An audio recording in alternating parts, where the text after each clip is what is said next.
All right, so if putting your wrist in this like extension here creates a little bit of pain over time, you have a couple options. If you have dumbbells, you can use dumbbells and line those knuckles up, making sure they're nice and secure.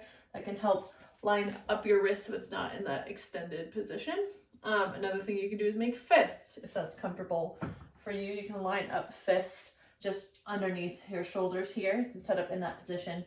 If you have a mat or a thick towel, you can roll that mat or towel up and use your hands on the edge of it. You want to just make sure it's secure so it doesn't slide. That way your your like fingers are kind of falling over the edge, and it puts you into less of an intense angle in that position. So you can set up like this.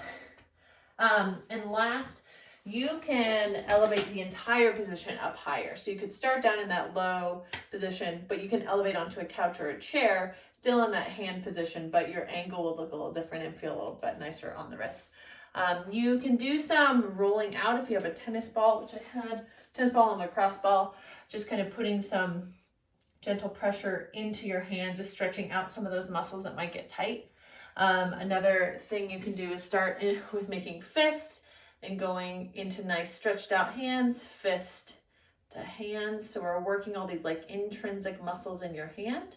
And then the last is kind of working at the wrist. So you'll set up in a child's pose, like slightly wide position with your hips, sitting your weight back into your hips so that you're not putting a lot of pressure onto your wrists initially. You're gonna make your fists, and then you're gonna let the back of your hands fall down toward the floor, keeping your elbows straight, just putting a little bit of pressure down. Then pushing off the floor, you're going to drive back into those knuckles, and then lower down, keeping your elbows straight. And so you can start back here. You could even start on the wall, okay, up against a wall doing this movement, or you can start to work up to having more of your body weight on here.